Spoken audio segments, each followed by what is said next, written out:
খুব বড় একটা প্রশ্ন করতে চলেছি। এই সংসারের সব থেকে বেশি সুখী কে? এবার কেউ বলবে সেই ব্যক্তি যিনি সব থেকে বেশি ধনী, যার কাছে সব থেকে বেশি ধন আছে, আভূষণ আছে, স্বর্ণ আছে। কেউ বলবেন কোনো রাজ্যের রাজা, কারণ তিনি শাসন করতে পারেন, তার আদেশ ছাড়া কোনো কাজ সম্ভব নয়, ইত্যাদি ইত্যাদি। এর উত্তর যদি আমি দিই, তাহলে এটুকুই বলবো, সংসারের সব থেকে সুখী ব্যক্তি হলেন তিনি যিনি সন্তুষ্ট। তার কাছে সন্তোষরূপী ধন আছে, যা তাকে সুখী রাখে। এবার এই সন্তুষ্টি সেটা কিভাবে আসে জীবনে? এটা আসে ধৈর্যের কারণে। ধৈর্যের এই অনুভূতি অত্যন্ত শক্তিশালী। এই ধৈর্যই কিন্তু আমাদের ধরিত্রীকে ধরিত্রী মাতা করে তোলে, কারণ ধরিত্রী মাতা ধারণ করেন, সহ্য করেন, ধৈর্য ধরেন এবং নিজের কর্ম করতে থাকেন। সেটা ধৈর্যই ছিল মাতা সীতার মধ্যে, যা রাবণের অন্ত করে দিল। এই ধৈর্যের কারণেই নারায়ণ কুর্ম অবতার ধারণ করেছিলেন, বড় একটা পর্বতকে পৃষ্ঠে ধারণ করেছিলেন এবং সমুদ্র মন্থনকে সম্ভব করেছিলেন। সেই জন্য সর্বপ্রথম মনের মধ্যে ধৈর্যকে নিয়ে আসুন। এই ধৈর্যই আপনাকে সন্তুষ্টির পথে নিয়ে যাবে, আর এই সন্তুষ্টি আপনাকে লোভ, মোহ এবং লালসার পথ থেকে দূরে নিয়ে সুখের পথে নিয়ে যাবে। আর তখন এই মন প্রসন্ন হয়ে বলবে, রাধা রাধা। অগ্নি চতুর্থ তত্ত্ব, সব থেকে বেশি গুরুত্বপূর্ণ, কিন্তু তার থেকেও বেশি ভয়াবহ। কখনো অগ্নিকে নিয়ন্ত্রিত রূপে উনুনে জ্বলতে দেখেছেন? এই অগ্নি আমাদের খাবার বানাতে সাহায্য করে, যা আমাদের শক্তি প্রদান করে। কিন্তু এই অগ্নি যখন বিচলিত হয়ে, অনিয়ন্ত্রিত হয়ে কোনো বনের আগুন হয়ে ওঠে, তখন মহা বিনাশ ঘটে যায়। আপনারই অন্তরের ঊর্জা হলো এই অগ্নি। এটা আপনার শক্তিও, আপনার ক্রোধ। একে ব্যবহার কিভাবে করবেন তা আপনারই হাতে। যদি কোনো ব্যক্তি নিজের অন্তরের এই ঊর্জাকে ব্যবহার করেন শক্তির রূপে, তাহলে সে বিকাশ ঘটাতে পারে, নির্মাণ ঘটাতে পারে।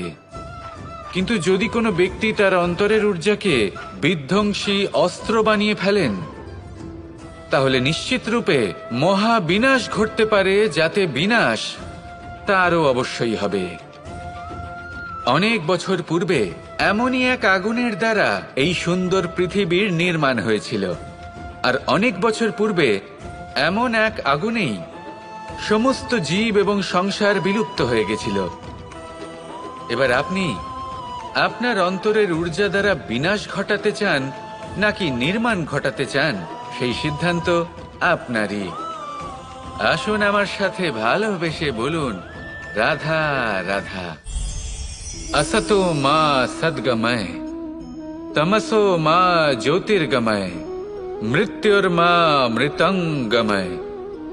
জ্ঞান সেটাই যা অসত্য থেকে সত্যের পথে চালিত করে।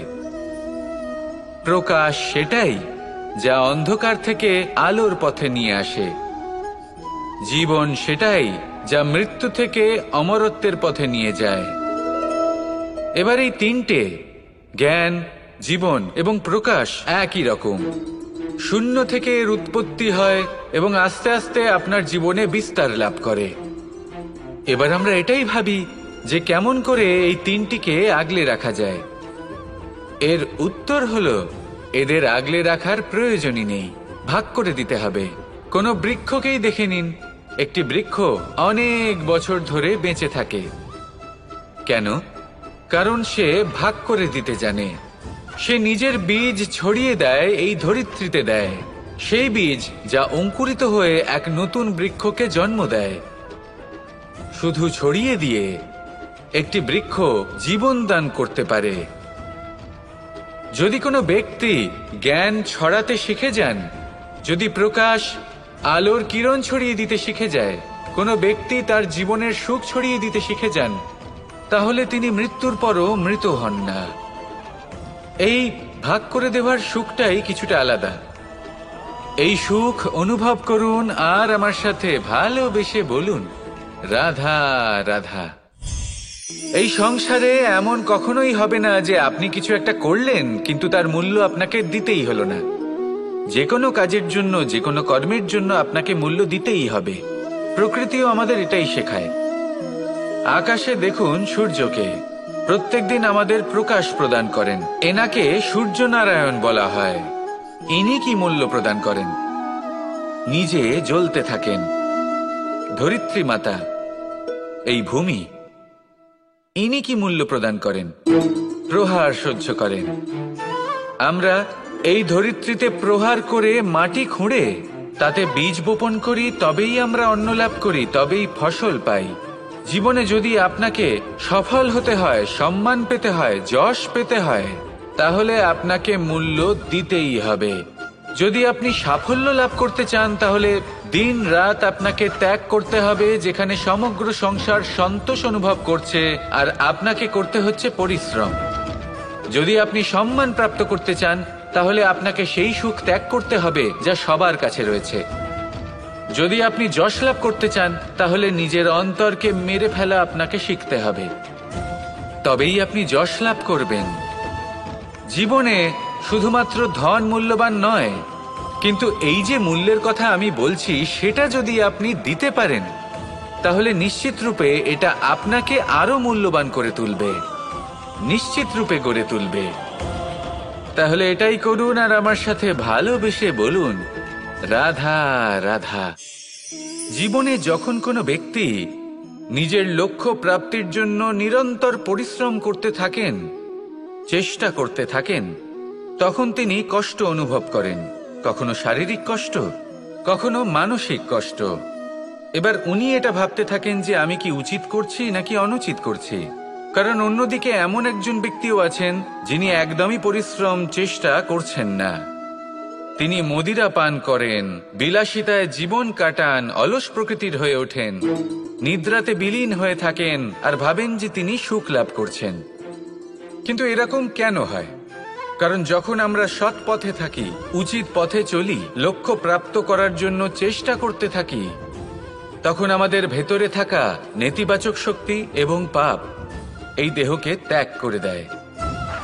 আর এই অনুভূতিটাই আমাদের দুঃখের অনুভূতি দেয়, কষ্ট দেয়।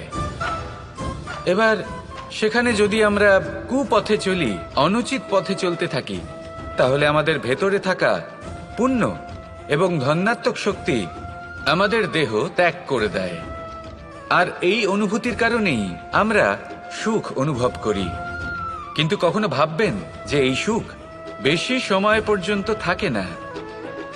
সেই জন্য সবসময় মনে রাখবেন, যদি আপনি জানেন যে এটাই আপনার লক্ষ্য, এটাই উচিত পথ, শুভ পথ, তাতে নিরন্তরভাবে এগিয়ে যেতে চেষ্টা করতে থাকুন। এই কষ্ট আপনাকে সুখের পরাকাষ্ঠায় কখন পৌঁছে দেবে তা আপনি জানতেই পারবেন না। আসুন আমার সাথে ভালোবেসে বলুন, রাধা রাধা। কোনো বাড়িতে, কোনো পরিবারে যখন কারোর জন্ম হয় তখন তা কত সুখের মুহূর্ত হয়। সেই ছোট্ট সন্তান যখন কিছুটা বড় হয়, সে হাঁটার চেষ্টা করে, আর সেই প্রক্রিয়াতেও খুব বড় একটা শিক্ষা লুকিয়ে রয়েছে, ঠেলে দেওয়া। যখন আপনি হাঁটতে চান, সামনে এগোতে চান, তখন আপনি কি করেন? নিজের পায়ের তলার যে মাটি তাকে আপনি পেছনে ঠেলে দেন। ব্যাস, এই একই জিনিস তো জীবনেও শিখতে হবে। এবার যদি আপনি জ্ঞানের পথে অগ্রসর হতে চান তাহলে অজ্ঞানতাকে পেছনে সরিয়ে দিতে হবে।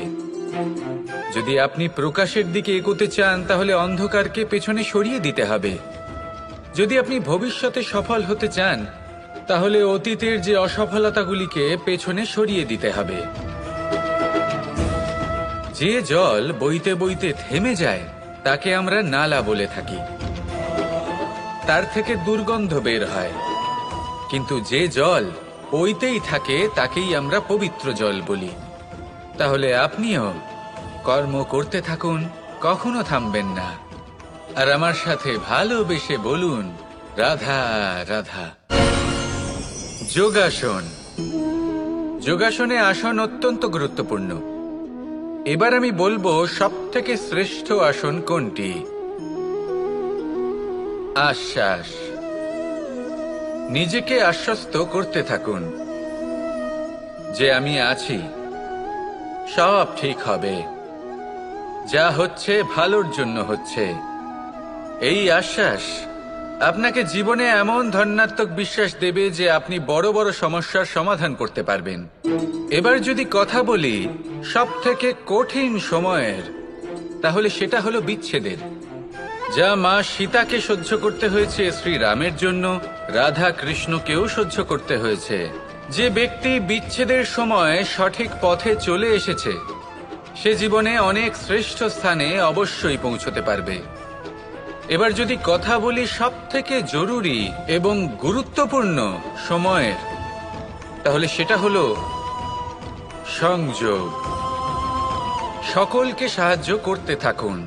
আপনি অন্যদের সাহায্য করে তাদের যত আনন্দ দিতে পারবেন, ততটাই আনন্দ আপনারও জীবনে অবশ্যই আসবে।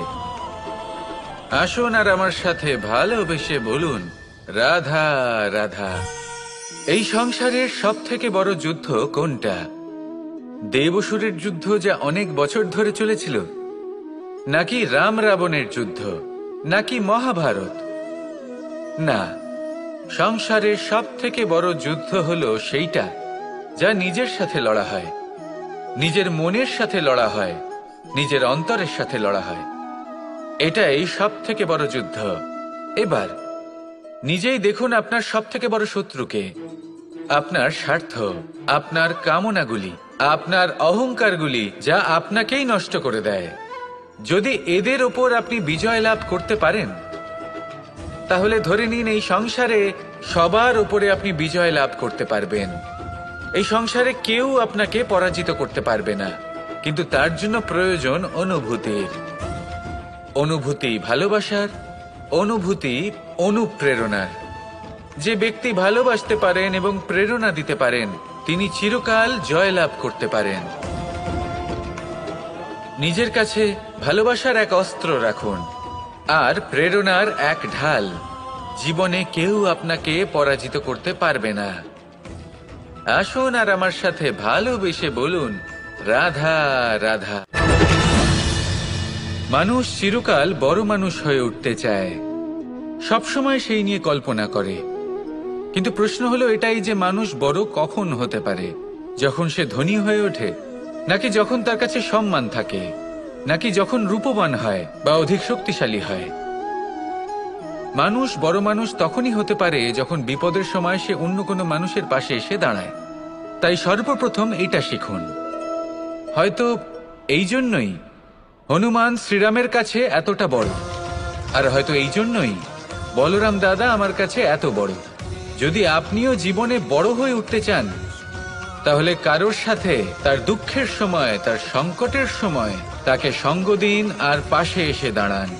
এই মন প্রসন্ন হয়ে বলবে রাধা রাধা। জীবনে সবথেকে বেশি গুরুত্বপূর্ণ বস্তু কি? বাড়ি, বাহন, সোনা, ধন?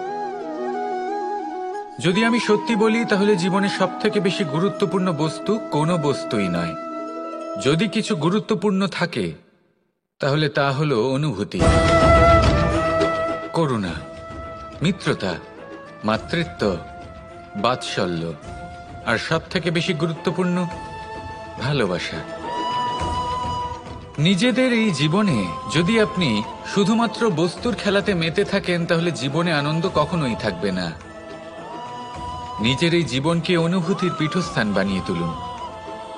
এই মন প্রসন্ন হয়ে বলবে রাধা রাধা। কখনো কোনো চাতক পাখিকে দেখেছেন? কথায় আছে যে বছরে মাত্র একবার সে তার তৃষ্ণা মিটিয়ে থাকে, আর তাও আকাশে ভেসে থাকা মেঘের দ্বারা ঘটানো বৃষ্টির জলের ফোঁটা থেকে। আর কোথাও থেকে সে তার তৃষ্ণা পূরণ করে না। সারা বছর সে নিদারুণ গরম সহ্য করে, তীব্র শীতও সহ্য করে, শুধু এই আশা নিয়ে যে বছরে একবার অন্তত সেই মেঘের ঘন ঘটা হবে, বৃষ্টি হবে, আর সে তার তৃষ্ণা নিবারণ করবে। এটা আসলে কি? এটা আসলে বিশ্বাস। সেই বিশ্বাস যে বছরে একবার সেই মেঘ আসবে তৃষ্ণা নিবারণ করতে। যেমন দেখুন, একটা সূর্যমুখী ফুল সারা রাত অন্ধকারের সাথে যুদ্ধ করে, কারণ তার বিশ্বাস যে ভোরবেলায় সূর্য তাকে অবশ্যই দর্শন দেবেন। সেটাও বিশ্বাস ছিল যার উপর ভরসা করে মনু একটা নৌকা নিয়ে বেরিয়ে পড়েছিলেন এবং সমস্ত সৃষ্টিকে প্রলয়ের হাত থেকে বাঁচিয়েছিলেন। সেটাও ছিল ভালোবাসার প্রতি বিশ্বাস, যার উপর ভরসা করে বানর এবং ভাল্লুক সেনা নিয়ে শ্রীরাম আক্রমণ করেছিলেন সমস্ত বরদানপ্রাপ্ত অসুরগণ এবং রাক্ষসগণের লঙ্কায় এবং জয় লাভ করেছিলেন। এই বিশ্বাসই হল এই বিশ্বের আশা। বিশ্বাস রাখুন যে আপনি হলেন সর্বশ্রেষ্ঠ এবং শুধুই নিজের কর্ম করতে থাকুন। এই বিশ্বাসের আশাই আপনাকে প্রতি মুহূর্তে বল প্রদান করবে। এ হলো আমার বিশ্বাস।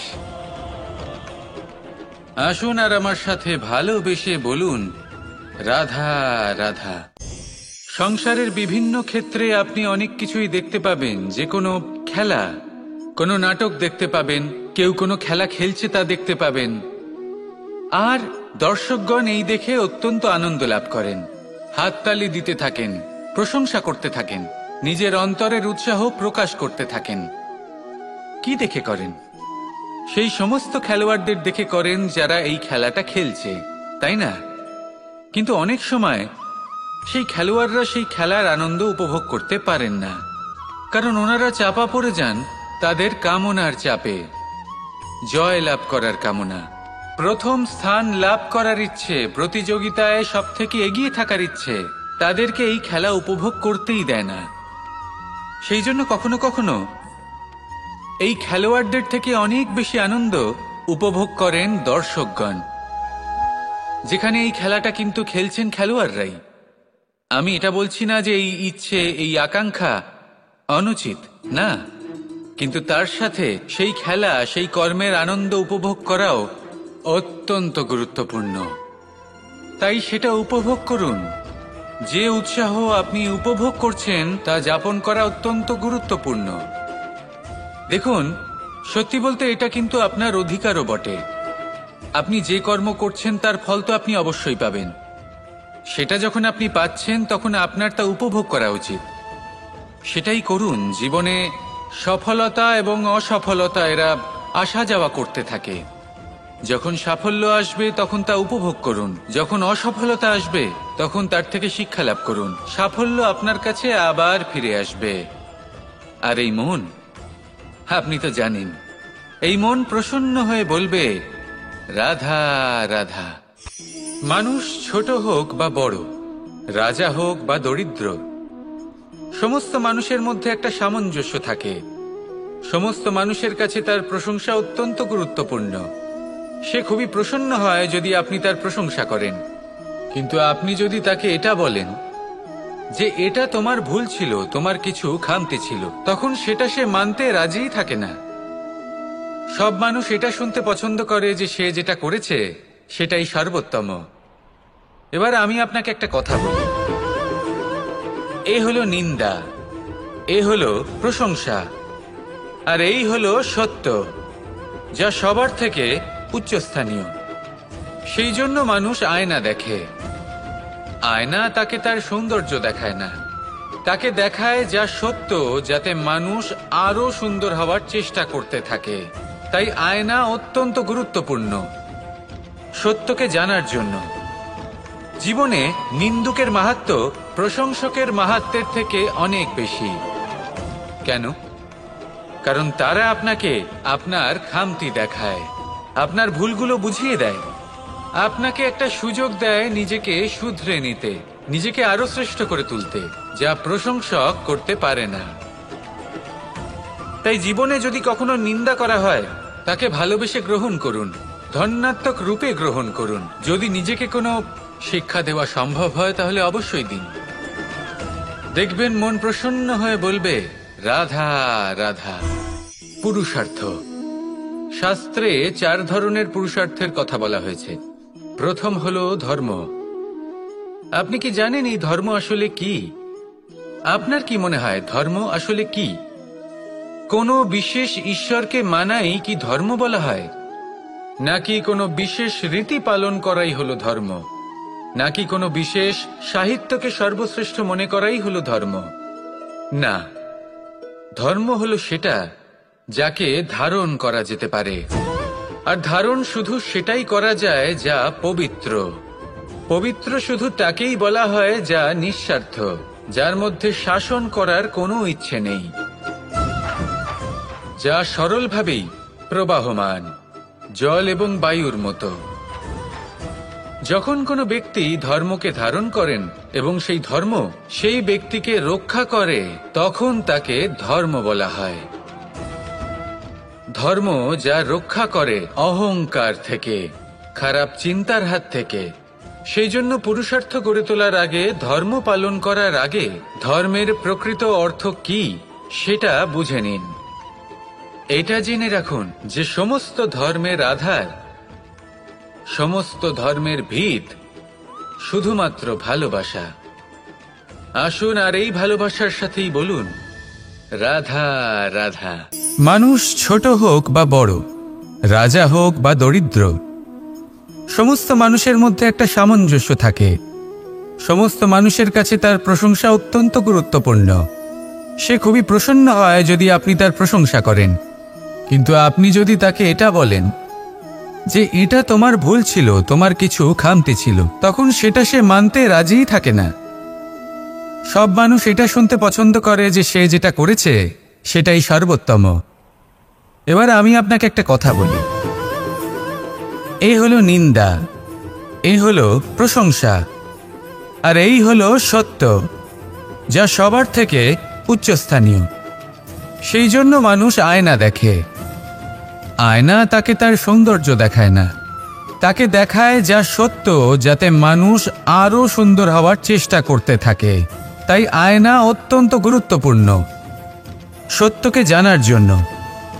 জীবনে নিন্দুকের মাহাত্ম্য প্রশংসকের মাহাত্ম্যের থেকে অনেক বেশি। কেন?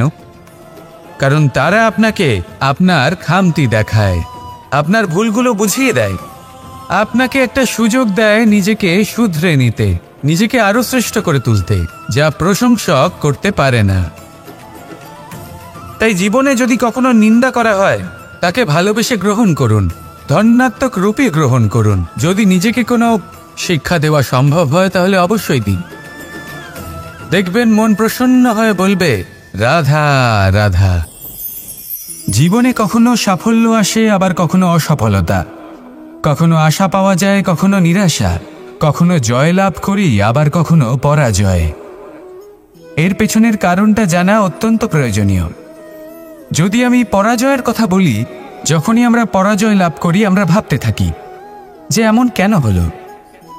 আমাদের শত্রু কি বেশি শক্তিশালী ছিল, নাকি আমাদের নীতিতে কোনো খামতি ছিল? এই সমস্ত কারণের পেছনে খুব বড় একটা কারণ থাকে, আর সেই কারণ আমাদের অন্তরে সুপ্ত থাকে। ধরে নিন একটা পথ, তাতে আপনি চলছেন, সেই পথ কাঁটায় পরিপূর্ণ, কিন্তু আপনি পাদুকা পরে রয়েছেন আর আপনি হেঁটে সামনে এগিয়ে যান। এবার এমন একটা পথ এলো যা পুষ্পে ঢাকা, আর আপনি পাদুকা পরে রয়েছেন, কিন্তু আপনার পাদুকাতে একটা পাথর আটকে গেল। তখন দু পা হাঁটাও খুব কঠিন হয়ে পড়ে। এই সংসারের যে কোনো শক্তি আপনাকে পরাস্ত করার পূর্বে আপনি জানেন কে আপনাকে পরাস্ত করতে পারে? আপনার অন্তরের দুর্বলতা, আপনার অন্তরের সেই সুপ্ত শত্রু। আর সেই জন্য ইতিবাচক মনোভাব গুরুত্বপূর্ণ হয়ে পড়ে। ভালো মানুষদের সাথে থাকুন, সৎসঙ্গে থাকুন, বন্ধুত্ব করুন, ভালোবাসুন। এই ভালোবাসা এত শক্তিশালী এক অস্ত্র যাকে ব্রহ্মাস্ত্রও পরাস্ত করতে পারে না। এই সমস্যারূপী পাথর কিছুই নয়। আসুন আমার সাথে ভালোবেসে বলুন রাধা রাধা। মানুষের দুটো রূপ রয়েছে। এক, আমাদের এই মুখ, যা শুধুই চোখে দেখা যায়, আর দ্বিতীয় আমাদের এই মন, যা শুধুমাত্র অন্তরাত্মা দ্বারা দেখা যায়। এবার আমাদের এই মুখ তা ঈশ্বর সকলকেই আগে থেকেই প্রদান করেছেন। কিন্তু এই মন কেমন হবে তা আমাদের জীবনের অনুভূতি এবং আমাদের জীবনের লক্ষ্য এগুলি সুনিশ্চিত করে। অর্থাৎ নেত্র দিয়ে দেখা যায় আমাদের এই মুখ, তা শুধুই এই কারণে প্রয়োজন যাতে সংসার আমাদের দেখতে পায়, আমাদের চিনতে পারে। কিন্তু যদি এই সংসারে আপনি প্রকৃত অর্থে মান সম্মান লাভ করতে চান, তাহলে নিজের অন্তরাত্মাকে আপনাকে বিকশিত করতেই হবে। দেখুন, কথায় আছে এই যে অসুর, তা শারীরিকভাবে উপস্থিত নয়, তা মনের মধ্যে থাকে। যদি এই মন থেকে অসুরকে বের করে দেওয়া যায়, তাহলে শরীরে তা উপস্থিত থাকবেই না। তাই মনকে শুদ্ধ করুন আর আমার সাথে ভালোবেসে বলুন, রাধা রাধা। মানুষ যখনই একে অপরের সামনে নিজেদের হৃদয়ের ভাবনা প্রকাশ করে, তখন এক অত্যন্ত প্রভাবশালী মাধ্যম তারা ব্যবহার করে, যাকে ভাষা বলা হয়। এবার আমি দেখেছি যে একজন মানুষ অনেকগুলো ভাষাতেই নিপুণ। আমি এটাও দেখেছি যে মানুষ অনেকগুলো ভাষায় কথা বলে, কখনো কখনো অনেক ভাষা মিলিত করে তার প্রয়োগ করে, উচিত প্রকারে তাকে ব্যবহার করে না, না সেটাকে সম্মান করে, আর না ভাষাকে শুদ্ধ রাখে। আর এটা হলো অনুচিত। যদি ভাষাকে শুদ্ধ রাখেন, তাহলে ভাষা আপনার চরিত্রকে শুদ্ধ রাখবে, তা আপনার একাগ্রতা বাড়িয়ে তুলবে। এই প্রত্যেক ধ্বনিকে অনুভব করে যদি আপনি শব্দের উচ্চারণ করেন, ভাষাকে প্রয়োগ করেন, তাহলে আপনিও আনন্দ পাবেন, আর যিনি শুনছেন সেই ব্যক্তির কানেও মধুর শব্দ বাজবে। তাই মনে রাখবেন, যে ব্যক্তি ভাষার পবিত্রতাকে সম্মান করে, তাকে সংসারও সম্মান করে। ভাষাকে শুদ্ধ এবং পবিত্র রাখুন, তাহলে ভাষা আপনার চরিত্রকেও শুদ্ধ এবং পবিত্র রাখবে। আর এই মন সুপ্রসন্ন হয়ে বলবে, রাধা রাধা। এ হলো রামায়ণের সময়কালের কথা। সেতু নির্মাণ করার কাজ চলছিল। সমস্ত বানর সেনা এই কাজে নিযুক্ত হয়েছিলেন। বড় বড় পাথর তুলে নিয়ে এই বানর সেনা সমুদ্রে ফেলছিলেন। এই কাজ চলছিল। এমন সময় ছোট্ট একটা কাঠবিড়ালি এলো। ছোট ছোট মাটির ডেলা হাতে নিয়ে সাগরের কাছে যাচ্ছিল, আর বড় বড় পাথরের পাশে রেখে দিচ্ছিল, যথাসম্ভব সেখানে রেখে আসছিল। সারা দিন ধরে সে এই পরিশ্রম করেই যাচ্ছিল। এবার শ্রীরাম তার এই কাজ দেখতে পেলেন। সেই ছোট্ট কাঠবিড়ালিটিকে নিজের হাতে তুলে নিলেন এবং অত্যন্ত ভালোবেসে তার পিঠে হাত বুলিয়ে দিলেন। কথায় আছে যে কাঠবিড়ালির পিঠে যে দাগ আছে, সেই 3টি দাগ এসেছে শ্রীরামচন্দ্রের 3 আঙুলের থেকে। যে কাজ আপনি করছেন তাতে সমস্ত শক্তি প্রয়োগ করুন। যতটা আপনার সামর্থ্য রয়েছে, যতটা আপনার প্রতিভা রয়েছে, সম্পূর্ণভাবে উৎসর্গ করে দিন। ঠিক এমনভাবে কর্ম করুন। সেই কাঠবিড়ালি কিন্তু তাই করেছিল। সেই জন্য শ্রীরামের সাথে সেও সেই কাহিনীতে অমর হয়ে গেছিল।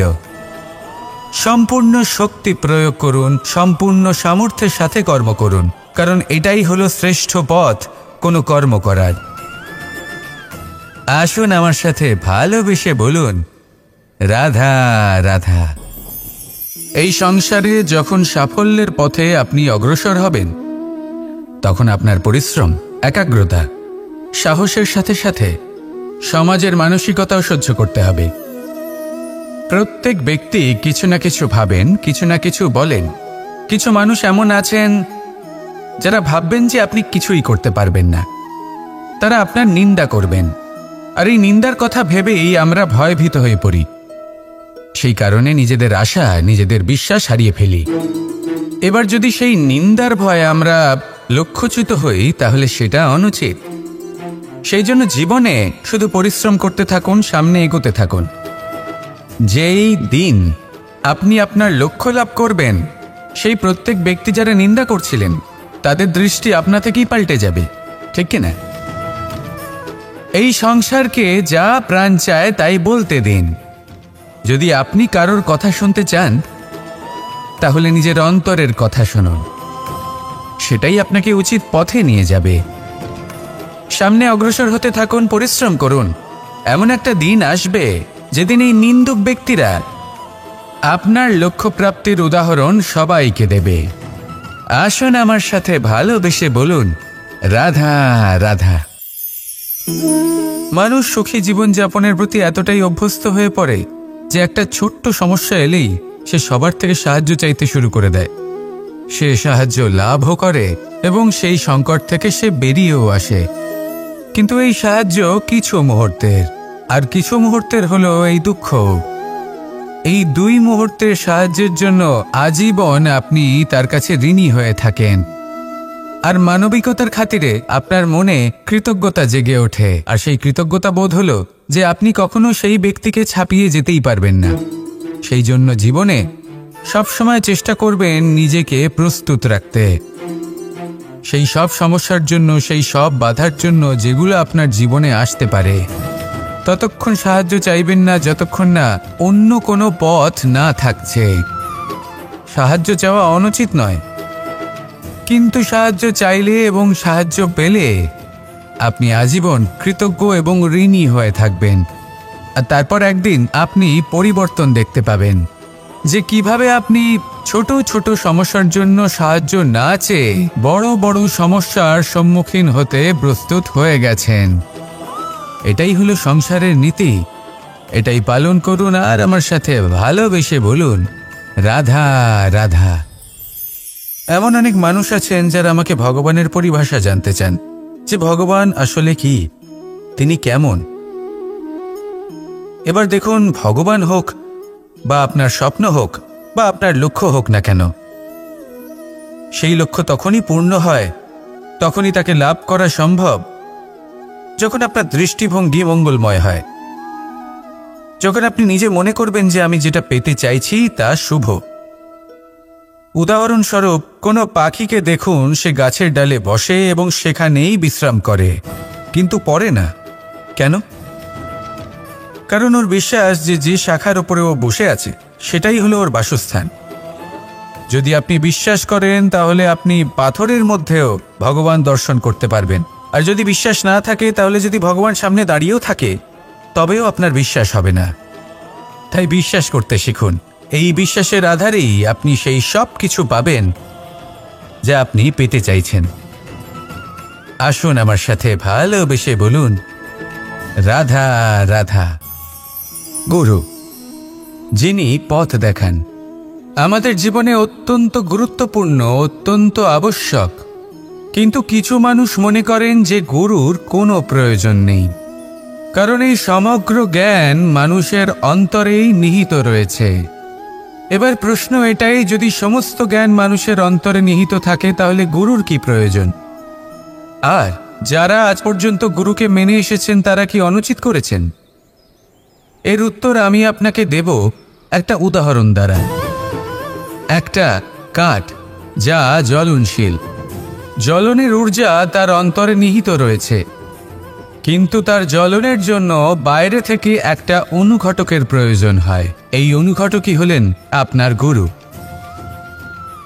উত্তাপ যা একটা কাঠকে জ্বালাতে পারে, সেই উত্তাপ হলো গুরুর প্রচেষ্টা। যদি সেই গুরুই না থাকে, তার প্রচেষ্টাই না থাকে, তাহলে সেই সমস্ত জ্ঞান যা মানুষের অন্তরে নিহিত তা ব্যর্থ হয়ে যাবে।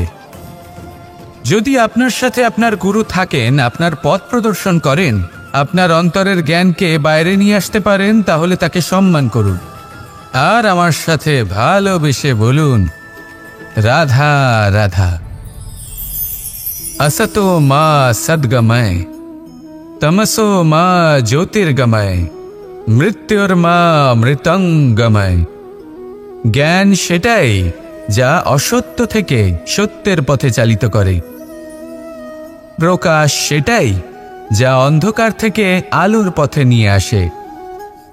জীবন সেটাই যা মৃত্যু থেকে অমরত্বের পথে নিয়ে যায়। এবার এই তিনটে, জ্ঞান, জীবন এবং প্রকাশ, একই রকম। শূন্য থেকে এর উৎপত্তি হয় এবং আস্তে আস্তে আপনার জীবনে বিস্তার লাভ করে। এবার আমরা এটাই ভাবি যে কেমন করে এই তিনটিকে আগলে রাখা যায়। এর উত্তর হলো এদের আগলে রাখার প্রয়োজনই নেই, ভাগ করে দিতে হবে। কোনো বৃক্ষকেই দেখে নিন, একটি বৃক্ষ অনেক বছর ধরে বেঁচে থাকে। কেন? কারণ সে ভাগ করে দিতে জানে।